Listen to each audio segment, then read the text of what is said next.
Thank you for joining us here.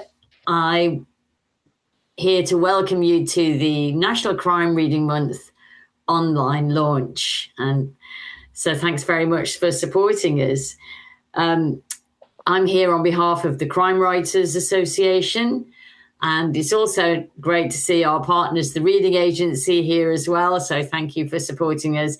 I'm here to, in a short minute or two, I'm going to hand over to Emma Christie, who is going to host the panel tonight. We've got a great subject to talk about why people read crime in difficult times. And we've also got a very lively and informed panel. So I know this is going to be fun. All of whom are writers. And so I know that Emma will introduce your panel, but I just wanted to say something about Emma first. So Emma is our Scottish ambassador, so for National Crime Reading Month, and has written 4 novels. Her debut novel, The Silent Daughter, was shortlisted for the prestigious McIlvenney Prize, and she's since had 3 more very successful books published, and she's writing her 5th. So I know she's far too modest to mention that. So I wanted to mention that, and she will introduce the others, and I know you'll be in very safe hands with her. But just before I hand over, I wanted just to say something about the reason why we're all here and why we've all given our time to not just this hour, but also because I know there'll be a lot of supporters online for National Crime Reading Month. And I guess we probably all know why, but just in case there are some people who are new to it, the reason why we celebrate crime fiction this month is fundamentally all about literacy. And that's one of the reasons why I'm really passionate about it. I know we're all readers, and most of us are probably writers as well.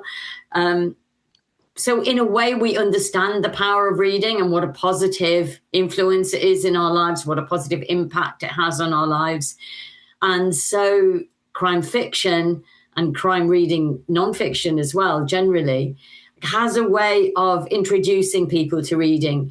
Maybe we can all empathize with that time when you've just lost your reading mojo and you just don't feel like reading anything. And we've probably all been through that. And sometimes picking up a crime novel is the way out of it because it's such a gateway drug to the rest of reading. But also there are people who maybe have English is not their first language, or they've simply not read for quite a long while, maybe not read since school. They're coming back late into reading. Again, crime fiction, with its interesting fascination, it kind of encourages our enthusiasm for kind of voracious reading. And we also know, and it's statistically shown, that if people read crime, then they're more likely to go on and read other books, and also more likely to show empathy and a sense of fellow feeling and join in practically with community activities. And I know this is one that I can personally relate to.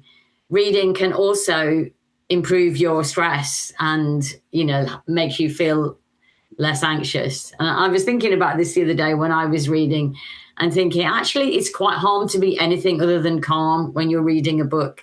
So crime fiction and crime reading generally is a great way into reading for everybody. And that's why we spend a month each year in June celebrating our broad and wonderful genre. So thank you all for supporting us. I will hand over now without further ado to Emma, and you'll be in safe hands with her and our other, mostly ambassadors for Crime Reading Month. Thank you all for being here. Thank you so much, Linda. Really appreciate you introducing the campaign, introducing me as well, very kindly. And without further ado, I will introduce our panel and then let's get on with the questions. Can I just say, first of all, thank you so much massively to the 31 people who have taken an hour out of their Sunday night to hang about with us and talk about death and murder. Perfect way to spend a Sunday, if you ask me. So yeah, it's brilliant to see so many of you there, and Linda will be delighted to receive your questions throughout the panel. So if there's something that's said or an idea that comes to you, think, I would love to ask one of the panelists this and that, pop it in the chat and Linda's going to pass them over to me. So I will quickly run through who we have in the panel. We've got 4 fantastic writers. I will start with Heather Critchlaw. Grew up in rural Aberdeenshire. Her debut novel, Unsolved, was shortlisted for the Bloody Scotland Debut Prize, and the 5th in the series is going to be published this summer, August 2026. Heather also has a sideline in, what's the word I'm looking for? Speculative fiction. That's the one, speculative fiction as well, which you should check those out because they're brilliant. The Tomorrow Project is out in paperback now with a very nice cover, I have to say as well. Next up, we have Professor Jim Fraser. Jim is the author of 3 non-fiction crime books. He is a very, very well-established research professor in forensic science at the University of Strathclyde and has over 40 years' experience as an expert witness, case reviewer, senior police manager, policy advisor and researcher. Has worked in some extremely high-profile cases and has shared some of his many, many years of experience in 3 books: The Handbook of Forensic Science, A Very Short Introduction, and Murder Under the Microscope, A Personal History of Homicide, and is currently working on his 4th book. Absolutely delighted to have you with us, Jim, and look forward to hearing some of your insights. Next up on the panel, Victoria Dowd is the award-winning author of the best-selling Smart Women mystery series and has been shortlisted for the CWA Dagger. And Victoria is also, can I just say, the vice chair of the Crime Writers Association and a criminal defence barrister. So lots of different sort of ways into this crime world. So we'll be hearing from Victoria later. And her next novel, the latest novel in her historical crime series, is Threefold Death. And another standalone, The New Rules of Murder, is going to be published by Sphere in June. And then we have Penny Batchelor, who is a best-selling psychological thriller writer. And her novels have earned acclaim for their compelling characters and shocking twists. Her debut, My Perfect Sister, was long-listed for The Guardian's Not the Booker Prize. And her latest book is out in... now. No? September is a new September, one. sorry, I flipped right and the thing didn't flip right. In addition to being an acclaimed fiction writer, Penny is a leading advocate for disability representation in literature and is a regular speaker at festivals and on panels. So we're delighted to have you on this one, Penny. Thank you so much to all of you for being here, and all very different perspectives on the world and on crime fiction. So let's get started with the questions. Tonight we are asking, we're looking at reading and writing crime in difficult times. Now, if any of you dare to open the news or look at the papers, you know that it's utter chaos out there.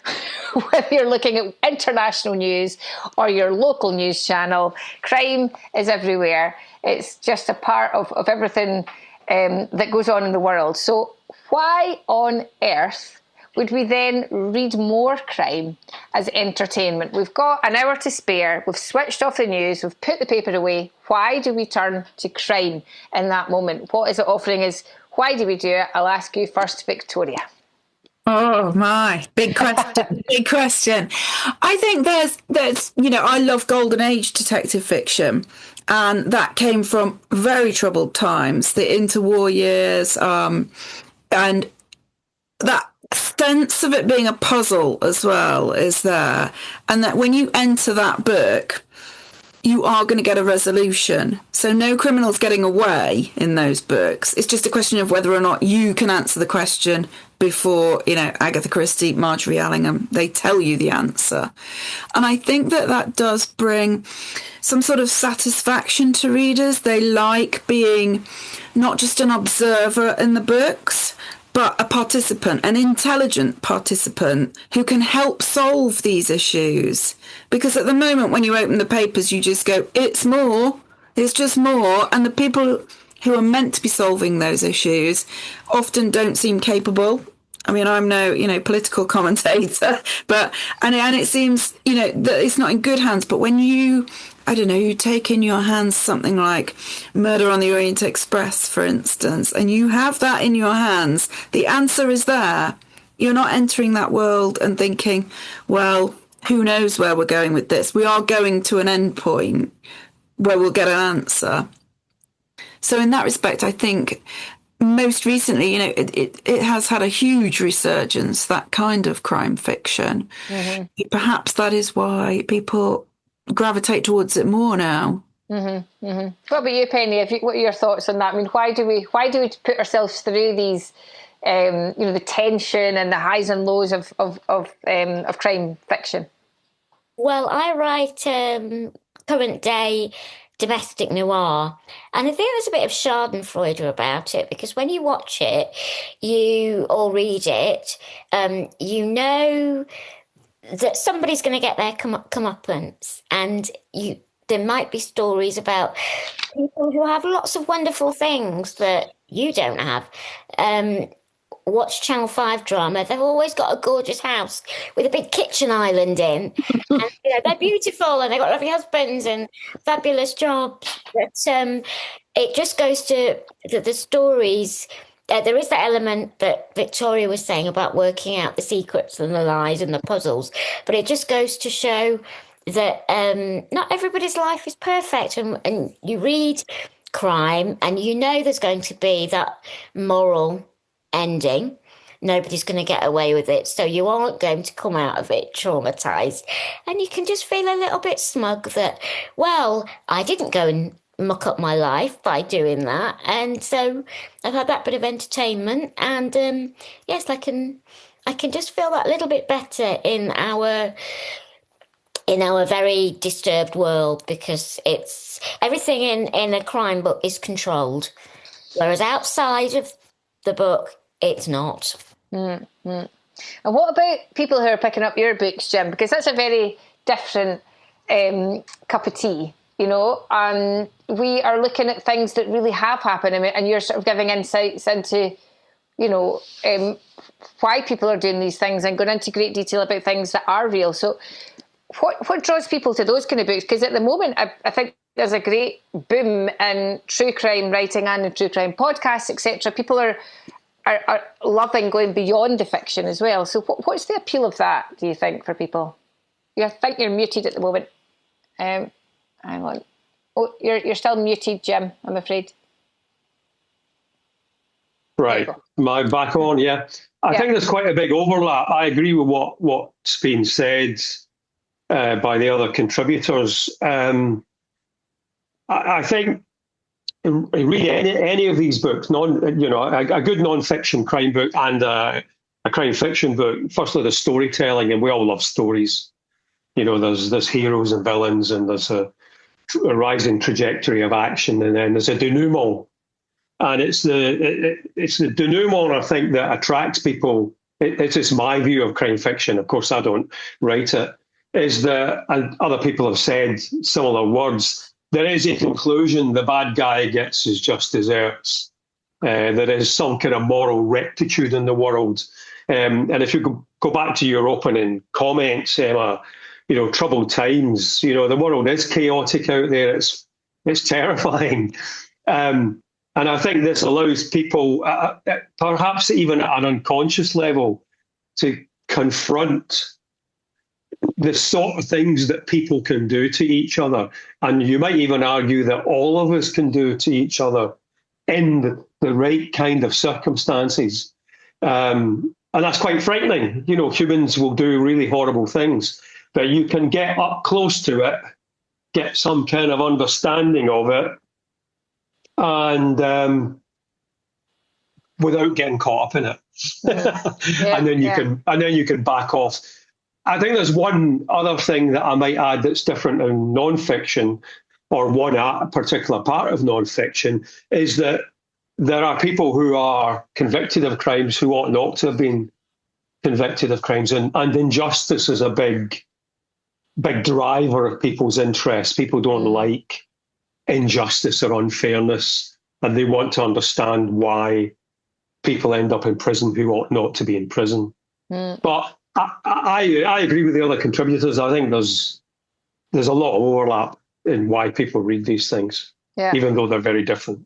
Yeah, absolutely. Really, really interesting to get all these different perspectives. I mean, and as a writer, turning to you, Heather, you don't just write crime fiction, you also write sort of end of world fiction. I mean, you're taking it a step further with that as well. But, as a writer, what was it that drew you to write these kind of stories, because we can all read them and then you put them down and then you move on to the next book. But as a writer, you're spending a year potentially with each story and, hopefully dedicating your career to this. You're sort of committing to coming up with dark stuff and different ways to murder people or kill people or whatever, resolve world order. What does it give you as a writer, and what drew you to that in the first place? Yeah, I think it's kind of linked to what Jim is saying about this, because my character is a true crime podcaster who's investigating cold cases that are unsolved, and I think it's that human need to know. Like I found that certain cases in real life cases have really preoccupied me, and although I wouldn't want to take a particular case in a book and kind of go into that real case, it definitely happens that a lot of different things that I've, often listened to in podcasts or heard in the news preoccupy me and kind of haunt me, and they come together. And so a book might be a combination of several different things that I've read or have stayed with me. And it's really, for me, it's about justice that we just don't always get in the real world. We don't always get a resolution. And then even if we do, what sort of justice are we getting? And I think that's something that's really interesting to play with in crime fiction, and to explore our fears around that and our thoughts, and also the perceptions of different kinds of victims and how people are treated, depending who they are, how much attention they're given. So I find that very interesting. And I also think that crime fiction, perhaps more than any other genre, is really, really good at reflecting society of the time. So if you read a crime fiction novel, even 5 or 6 years after it was published, you will get a sense of that time. And I think it's so immediate. We are, often crime fiction novels are written, quite quickly, and they're taken to publication quite quickly. And therefore they can really reflect what's going on in the world and the preoccupations that people have.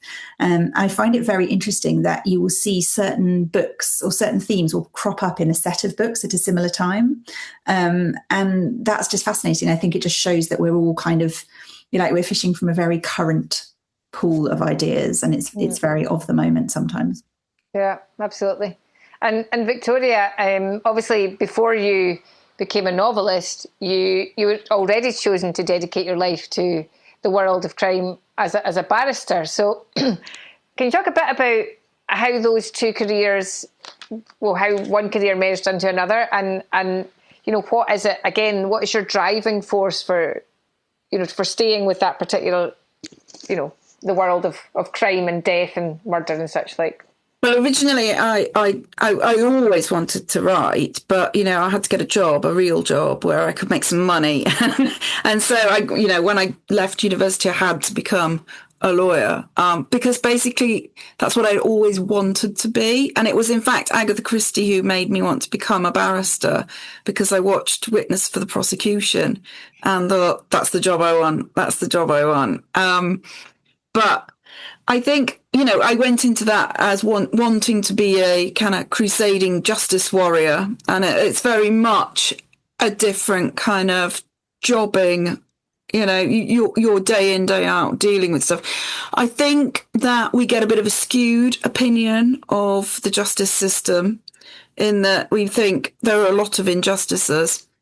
You're dealing with a lot of cases every single day, the majority of which plead guilty because they've done it. I have many repeat clients who would come back running the same defence every time, really. So I had one particular chap who he always ran ID every time. And he had a very distinctive look about him. He looked like an actor called Richard Pryor. And every single time there'd be someone in a witness statement or someone in evidence would say, this chap looked like Richard Pryor, the very famous actor. And and eventually when it was, I think maybe our 7th or 8th case together, I'd just say, are we really doing this again? really running this again? And he went, maybe it is this guy, Richard Pryor, who is in fact committing these offences. So, you do get kind of weary of that after a while. And I'd always wanted to write a book. So I asked Chambers if I could take a year's sabbatical to do that. I'm still on my year's sabbatical. I think it's probably, it'll be about 20 years now. And, you do have a lot more control in books. There is a sense of justice that you can impose on your characters. You can explore that sort of human nature aspect. Because although, as Heather was saying, you're fishing from a pond of very current information when you're writing, it also, I think, those real classics appeal to people because they deal with universal themes of human nature. So they're always the same motivating factors: jealousy, greed, ambition, revenge. And they're things that speak to all of us, rich, poor, wherever we are in the world. And they kind of reach out of the book to you and say, do you imagine what you would do? What if you got the chance to bump off your neighbour because they're a shit? I think that's the amazing thing, though. I think, these, the characters that we create have to be believable. Mm-hmm. One of my questions I was going to direct to all of you, but to Jim, I'm going to start with Jim. The question is very simple, but what is stranger? Is it crime facts or crime fiction? In your experience? Oh, crime fact. 5 miles. Yeah, I'm sure Victoria knows that as well. You encounter them. I don't think most people kind of credit how mad the world is, how wild people can be, how stupid they can be. I mean, they get little glimpses of it, but if you work in the criminal justice system, kind of all human life is there. And, you get the kind of client that Victoria's mentioned that runs the same defence, half a dozen times, and won't listen to advice. And, and I worked with cops who I would say, yeah, this is my result. And they say, oh, that's no use to me. And I'll say, yeah, this is my result. I am not here to please you. Here are the facts, And courts are quite wild as well, So, and also, if we want to get into stories, let's just pick. I'm just trying to think of an especially crazy one. And nothing is springing to mind that isn't used by crime fiction writers, but something will come. But you get the most outrageous and bizarre things happening. Because you're in people's bedrooms, you're in their kitchens. You know what I mean? You get it all. You see domestic life. And again, Victoria mentioned it. It's always the same things. It's 7 or 8 things. The reasons why people kill other people are sex, rage, money. It's the same.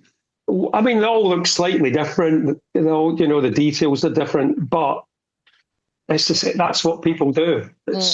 So I think the real world, and the other thing is that for a crime fiction writer, you have to write something that is going to be believable. But I've encountered situations in real life which are just not believable. If somebody told me, I would have just said, yeah, sure. So that's my view. I mean, I'm sure the other panelists will have something else to say or something else to add. No, I think it's. I was a news reporter as well, and I often find the same thing. Looking back now, I think if I had pitched this story to an editor, they would say, "No way," and it's as real as you can be. But that's a challenge as well. To keep things, Penny, you're working on domestic. Psychological fiction is sort of these domestic situations, which is quite contained and claustrophobic, isn't it?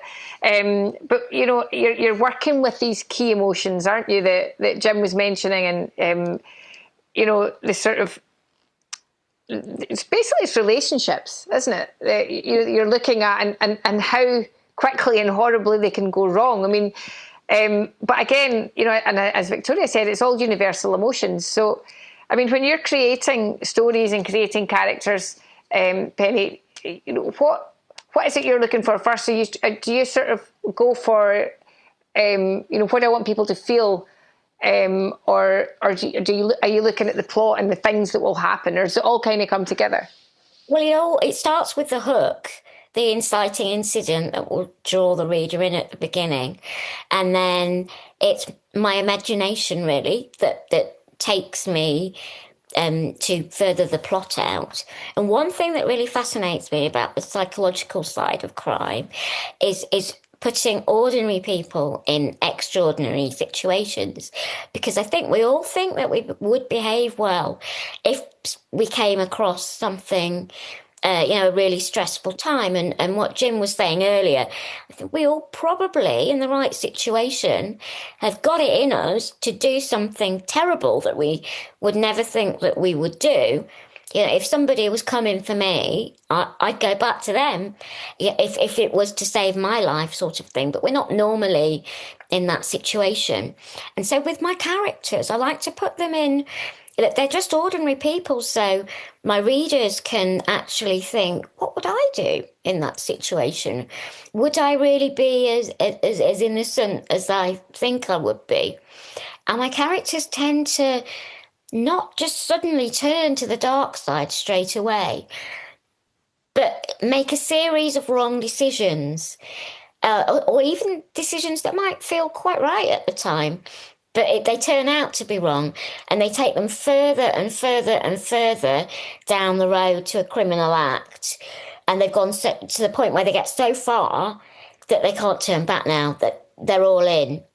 And so I personally find that really fascinating. And I know that some readers have said, yeah, I've really thought about what I would do in that situation. And it's a sort of a chance just to go through something hairy in your mind without actually having to do it in real life. Like going on the roller coaster, you've got that sense of disquiet and excitement and fear. But then, you've got your belt on, so you're not going to fall out. Yeah. And then you get off at the end, and everything's fine. Yeah, it's a really good way of putting it. And I think as well, like in psychological fiction and domestic crime, one of the things I think it really highlights is that there's not always a really obvious goodie and baddie, and in terms of, if you read the papers, depending on who writes the article, someone will be the baddie, someone will be the goodie, and some crime fiction is very clear cut, who's good and bad. But Heather, does it go beyond just good and bad? Surely there's somewhere in between, and how do you look at that in your writing, and how do you sort of explore and play with that in yours? Yeah, I'm hugely preoccupied with the grey areas of characters. I find it far more interesting to look at, and on both sides, whether it's perpetrator or victim. I've tried to write books where the victims aren't your typical damsel in distress or, totally good character, so that when you really see the way that people's perceptions of them might affect how hard they're looked for or how sympathetic they are as a character. And likewise with villains, so many times you'll have an idea in your head of a villain and you sit to write, this person and put them on the page, and you start to think, well, why are they like that? And then you start exploring all of the things that might have happened to them or the things that have led up to this. And before you know it, you've lost your stereotypical villain, and you're into something where you're sympathizing with your character in a different way. And I do really, in life, that interests me as well. And so it absolutely interests me in fiction. And it's kind of fun to do that. And to also, I suppose sometimes as writers, you kind of want to challenge things that you might be a personal preoccupation, might be a personal interest, in that you don't like the way these, somebody is perceived in the real world. And therefore you're kind of, trying to push at things and question things yourself and explore your own fears and prejudices and all these things that we have. So I think that's really important. And as well, I think on the other side of things, you've got this really smart, sometimes detective or investigator. You might have Poirot, or you might have, a modern police team. And I think people really enjoy seeing those people solve things and also feeling like they're part of a team. Sometimes I think people come to crime fiction maybe for a hook, and then they stay in series fiction for the characters that come back time after time with the different cases. And I think it does something about crime and these extreme situations that we put our characters in really does bring people together. It's the same in real life, I think. It throws different types of people together. And if you can feel part of something, I think as a reader, that's a very satisfying thing. And I think, if as a crime writer, you're making people question what is good and what is bad, to what extent do you think that then extends into their view of the mad world that we live in? Is if you see, it's easy to read a book and their full backstory because the writer gives it to you. But if you just see the sun, and there's a picture of a murderer on the front, it says animal. Do you think in any way does crime fiction in any way encourage us to look beyond those headlines, do you think? I'll ask you, Victoria, since you've got experience on both sides of the game, so to speak. I think it does. I think it really does. And I think it not only taps into empathy, but also sympathy. But an author I absolutely love, when Heather was speaking just then, that came to mind enormously is Patricia Highsmith. We're meant to hate. Tom Ripley does awful things. He's a terrible human being. But we love him, and, we have this kind of feeling of, and it is, we're watching all the time high-profile people doing terrible things, but thinking, I wonder what their life is like. Can they just get away with stuff? Can they do whatever they want? Can they disappear for moments? Have they got this retinue of people around them? And I think that's kind of what, things like Harlan Coben capture enormously when you see famous people acting. Nicole Kidman is in some beautiful house doing terrible things, and everybody's doing terrible things around them, but there's still an element of human nature that goes, I really want to dig under the skin of this. I want to look at this. I'd quite like to be on an evening out with them at some point, or go to dinner just to sort of see how this works. I don't want to live there forever. That doesn't want to be but that's what you get when you go in a crime book. You can live there for a little bit of time. You can live with Morse for a little bit of time, or Miss Marple, and then you go back to your ordinary life and your normal life and think, I'm not sure I'd want all of that all of the time. I don't want to live in St Mary Mead, really. There's no occupation there that isn't dangerous. You're all on the chop, aren't you? It's super interesting. Looking sort of a wee bit beyond the good and bad, Jim, do you think that humans, as a race, are we inherently drawn to violence and to crime? We're seeing it on our TV screens, we're seeing it in the papers, we're seeing it in our entertainment. We're all here tonight, united by crime in one form or another. To what extent are we? Is it a natural thing, or are we? What's going on? No, it's completely natural. It's good. If you look at your fingers, you will see that you've got things we call nails on them. Now, why have we got those nails? Because we evolved from animals who once had claws, and we have, as well as, we don't just have a human DNA. We have DNA that's evolved from thousands of animals. And, if you go back to the old kind of classic, it's a bit of a cliche, but I guess it's true, the humans on the savannah, you had to kill to live. You could pick berries, and it's before agriculture, you could feed on plants. But the bottom line is, you needed protein, you needed to kill. So we've all got that capacity. but if you're like me, you're a complete hypocrite. You will happily eat lamb, but you would never dream of actually. The idea of actually killing an animal would horrify you. But that's the deep level of it. And I don't know who it was that said it, but I think the majority of people could kill in the right circumstances. I mean, you do have to overcome a lot of things to do it. There are inhibitions in us that prevent us from killing, but these inhibitions can be quite easily overcome by certain things. Alcohol's a good one. That is almost like 50% of the crime in the world is connected with alcohol because it disinhibits you. Drugs, other than alcohol, rage. And then we're back to relationships and how these things can spark off. And to finish on a really kind of depressing point, if like most people kill are men and most victims are men. I know most victims of domestic circumstances are women, usually by men. But most people who end up dead are men killed by other young men.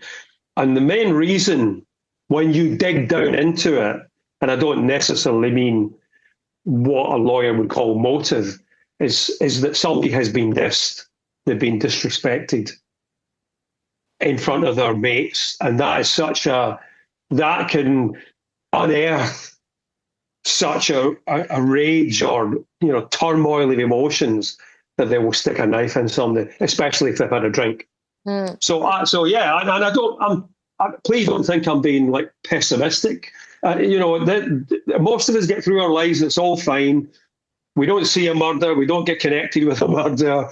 We might get caught up in a crime of some kind, we might end up in court, but most of us don't. And I think that's why people read crime fiction and true crime and watch true crime documentaries and podcasts, because you see that bit of the world, but several people have said it, you see it in a safe environment. Yeah. You're not threatened. You get a sense of, that's what it's really like out there. It's very scary. But I'm okay. I can put the book down now. Go and make a cup of tea. Yeah. I mean, it's fascinating though, because I mean, what you just described really is tribal reactions, isn't it? Oh, yeah, absolutely. Which goes back to the DNA and. Absolutely, and there are safe ways to be tribal within reason. You can support a football team. You still need to behave, and that's very tribal. You can follow some other kind of group, and it can become. And these are substitutes. They're surrogates for that kind of thing. And I'll pick up one more point. I think it was Penny that mentioned it first. Is this greyness? The world is just completely grey. It's full of moral ambiguity. About who picks up the knife first, who started the argument. The law, of course, pardon my oversimplification, Victoria, but it is very reductive in this respect. For understandable reasons. You need to kind of find your way through these human messes, but they can be very morally ambiguous and uncertain, and that's why you get juries juries that are not unanimous, particularly in Scotland, because it's not required to be unanimous in Scotland. Yeah, of course. So you could be convicted by 10 people out of 15, which I think is fine, because I really wonder why. I really wonder how you get to 12 people of any kind completely agreeing about anything other than exceptional circumstances. Yeah.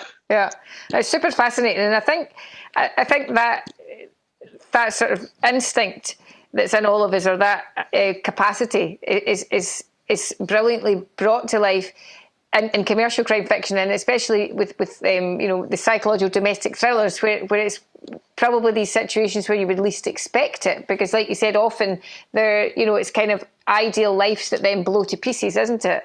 In the psychological. It's like again. I think it was Penny that said this. It's kind of these little things, they just build up over the years, and something that was just annoying becomes a slight, and then it becomes an insult, and then it becomes a trigger, and that classically happens in close relationships. They don't have to be domestic. Yeah. What's worse than two very close friends who all of a sudden just completely fall out?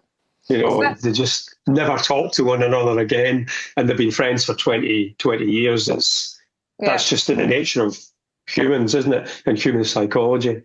And yeah, absolutely. And Penny, when you're looking at your situations, I mean, it's exactly what it is, isn't it? It's this, the unexpected turn of events, isn't it? And the sort of violence or the violent emotions and that spring from this seemingly sort of perfect place. It is, and something that I've just thought of whilst everybody's been talking is the structures that we have in place to try and stop crime and temper people's tribal rage and emotions. So we've got the police. What did we do before there was somebody to go to when something bad had happened? You think of the Vikings when it was somebody hurt your brother, so you go and hurt their brother, and it just keeps on going. But then we've also got the morality systems, religion, the code of law, and if you look back to the cosy crime, sort of a different era of England, there's sort of the manners and things that try and hold people in, and I think it's more shocking, isn't it, when it's the vicar who did it? It's supposed to be keeping everybody on the straight path, but can still have that rage or can still make that snap decision that turns out to be a terrible one. Absolutely. I'm just going to pause for a second because I think we are almost at time for questions. We've got a couple in the chat, but just wanted to say if anyone else has questions, we will be coming to those very shortly. So please don't hold back. Pop them in the chat and we will get to those in just a moment. I wanted to look at the endings before we move on to the audience questions.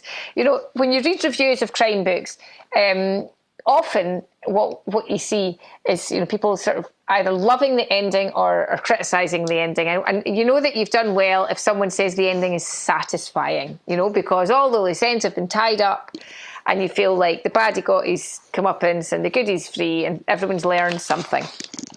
But looking at we're looking at how this compares to the real world, and why do we is there a satisfying, can there ever be a really truly satisfying end to a crime? Does someone not always lose out, I suppose, is my question. I'll give that to Heather to start. The satisfying ending, is it a thing of myth? Like, can there ever be a completely satisfying ending to any crime? I mean, this is something I'm really interested in my books, is because I have a podcaster who, and one of the reasons that he does these cases is because his own sister went missing when he was a child, and she, at the beginning of the series, she hasn't been found and they've no idea what's happened to her. And he very much has in his head, if I just find out what's happened, I can move on. And then as you start to find out what's happened, well, if I just get this, then I can move on. If we just find out, and as you go on, you start to realize that there's never, for the victims of crime and their families, there is never justice, or you can't undo the things that have been done. So it's really interesting to try and think, well, what is a satisfying, in the real world and in your book, what's a satisfying conclusion? I also have to say, I personally do occasionally love a book that pulls the rug out from under you at the end and doesn't give you that satisfying conclusion. And I think that's one reason I'm kind of drawn to dystopian fiction as well, because some of those novels very much turn things on their head at the end.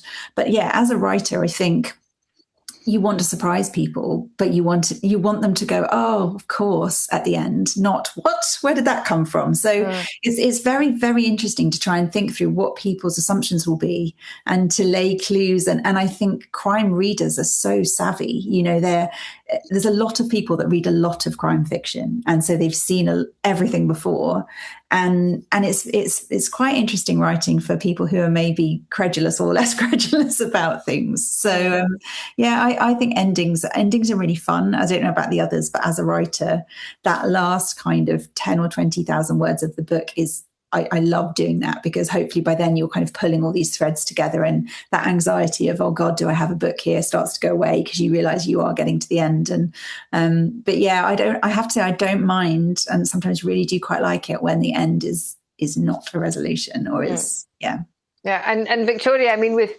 the with your style of novels, and with Agatha Christie, who's your muse, is it a different kind of ending, because they're so precisely brought together, aren't they? I mean, is there any ambiguity in the endings of Agatha Christie's thing? I mean, you know many of her tales. One of the best that she had was "And Then There Were None."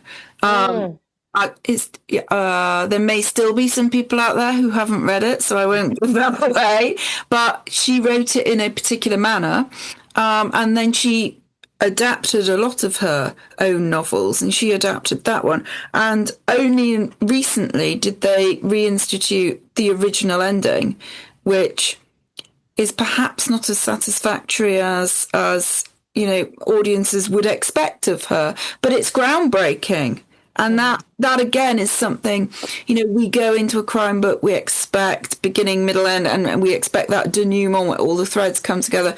And what she did beautifully, and what great crime fiction writers do, is sometimes they completely subvert those tropes. And they go in and they say, okay, now another person's dead, so an object will disappear, and now another person's dead, and a justice is coming. But actually, what we're going to do at the end is there'll be a message in a bottle from the killer, and you're not actually going to ever find out the truth or find the killer. And that is quite groundbreaking, I think. And you also get a sense of satisfaction in that, because it bucks the trend. You're not going into a novel going, okay, here are all the clues. If you go back and read the book, you can see them all, and they all gather together at the end, and this is what happens, and it's all just revealed. What's nice sometimes is it's not revealed, or it's revealed in a very different fashion to the one you were expecting. Absolutely. Great. Well, thank you so much for answering the questions so far. We now have a few. Loads have appeared in the chat. So let's try and work through these ones in the chat. I will start with the one at the top. Kate Hurst is asking everyone, is there a moral centre in crime fiction, maybe lacking in literature or literary fiction? Is that part of the appeal, the moral centre? Who would like to answer that one? Anyone? Well, I think, I don't know about literary fiction and whether it doesn't have it, but I think there is that in crime fiction, although it often gets subverted in different novels. And, you can think of novels where, or the kind of Dexter or Killing Eve type things where we're, quite far from a traditional kind of moral centre. But yeah, I think it is something that probably writers and readers of crime fiction do dwell on. And I think probably trying to find that when sometimes the world doesn't really offer you that in the news, or the actions of politicians, or things where, we're not necessarily seeing people behave how we might expect them to behave in the real world, to then dive into your crime fiction and find that, sense of right and wrong. There is very much that, I would say, in a lot of novels. Yeah. Anyone want to add anything to that? We'll move on to the next question. So Jackie Nichol is saying, maybe one of what's appealing about crime fiction is the series, and consequently familiar characters, which is a very. Do any other genres have? Historical, you'd have a series. To any romantic fiction. Romantic, okay. So maybe and all the kind of sexy dragons. They're it's massive. Not just crime. They have a huge amount of series, don't they? It's true. So it's not just crime, but it's one of the appeals. I think people do like to sit with characters that they know. and love, definitely. Cheryl Clark is asking, do you write crime fiction for the same reasons people read it? Are you writing with awareness of what the reader wants, or are you sometimes tempted to subvert that? Who would like to take that question? I think, oh, sorry, go on, Penny. I was just going to say that you do have to think of the market, and you pitch your ideas to your agent or editor. So there is that filter. You can't just write anything that you want, although you can bring those ideas to the table. But I like writing. It's fun, I think, coming up with the puzzles, coming up with the red herrings, the deflection. So as a writer, yeah, I just really, I like reading that. And so I do like writing it, although it gets more difficult trying to think of something that you've not used before, the more books that you write. Yeah, absolutely. I think as well with series, like in the beginning, I probably would have just done what I wanted. Whereas I think as you move on in a series, you become aware that the characters aren't just yours anymore. So you've kind of shared them with people, and people have views on them and feelings about them. And so I think probably now, certainly I've just written the last in my series, I was very aware of, okay, there are people who followed this character all the way through, and they want a certain kind of ending for this character. And how do I, So I think probably with series fiction, you do end up in quite a relationship with your readers. It's quite a challenge, though, isn't it? I mean, internal challenge. Like what happens if you want to do something that everyone will dislike? But then, no two readers really feel the same about books, do they? So, it's a funny one. I've never written a series, so I've no idea how it feels to keep going back, creating the same person. Katrina Cox, which I wonder if that's the Katrina Cox of Granite Noir. It may well be. Who are the current writers to watch, both writing in true events, science, psychology and crime fiction? Who will people still be reading in 20, 30 or 40 years' time? Who would like to answer that? Apart from all of us, clearly. What do you think? What makes for obviously, there's a few writers that have lasted the decades and that people are still turning to, still discovering. I mean, I have to confess, I've only read one Agatha Christie novel. I know that I'm going to be like ejected now from the CWA. And I always think, I need to go and read them. I've never read a Ruth Rendell novel. There's all these sort of writers that are, the sort of the foundations of the modern crime fiction world, I think. And I think I could go back and read them and it would it, better than I would it feel as relevant today as it did then? Would it be as captivating now, Vic? I mean, you're the expert on Agatha. I think it would, because, her language is very sparse. And so therefore, you're not getting a language of a particular age. It's not like you're trying to get into Dickens or, that kind of thing. And she does have these universal themes of human nature. She has these very satisfying books. They're not long books, and there's a lot of them. So I think that often people have a great longevity if they do have quite a big back catalogue, because people can keep going back to, is there another Poirot? Is there? And nowadays, on Kindle, it's click at the end. So, I think that you could still go back to those kind of books, particularly ones like Ruth Rendell or P.D. James. They are sort of titans of their age. I think that the question is asking, are there any now? And I don't think you can know now whether there will be in the future. Are there more writers now? I think there's way more writers now than there were, no? Yeah, I reckon. Well, there's more people, aren't there? And there's more publishing. There's more of everything, isn't there? Yeah.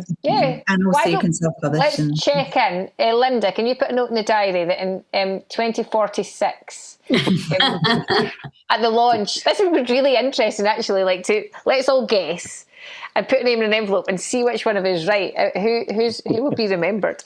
It's a good question. It's interesting to think. I think we all hope that we'll be remembered. Do you know, desperately desperately, Yeah. someone in 20 years' time will go, oh, wiping the dust off an old Emma Christie book. I think social media helps a lot now as well. There's a digital world. So Agatha Christie definitely did not want her stuff put on TV and film, but ironically, that is a large part of why her legacy exists still, because people watch a Christie at Christmas. If you can, television makes a huge difference to things. It's true. There's so much has changed in that time.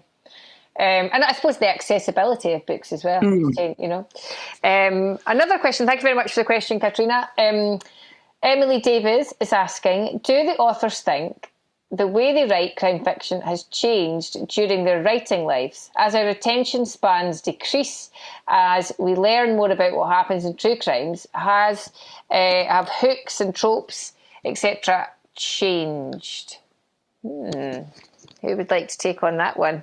I don't think I've been writing long enough, really, to have changed, because I started in 2020. But I do think, Agatha Christie wrote short novels, didn't she?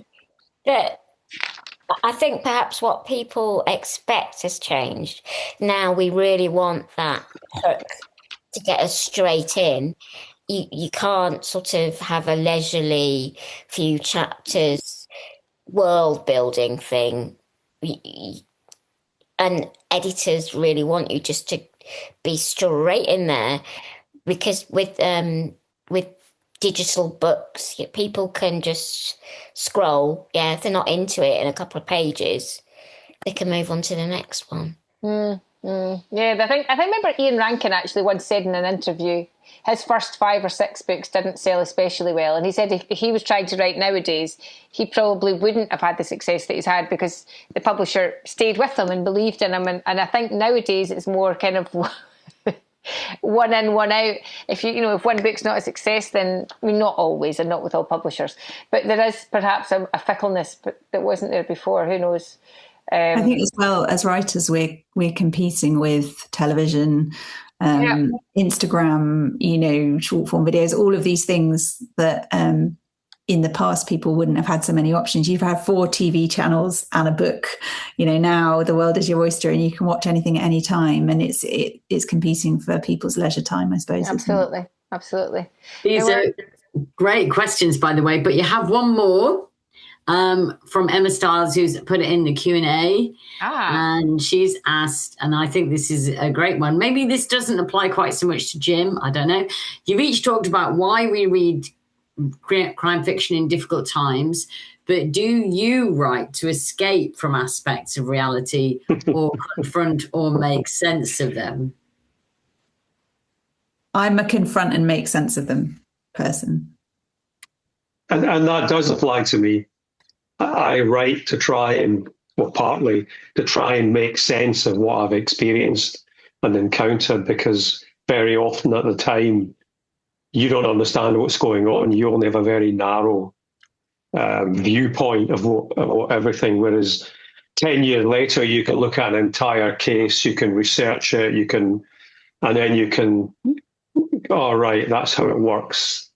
So it's, for me, a lot of it is about understanding the world around me and how people behave in it. And we write it out, there are those moments that everybody has, where they review something, they go over it, or they wake up in the morning and go, this is the email I'm going to send about this.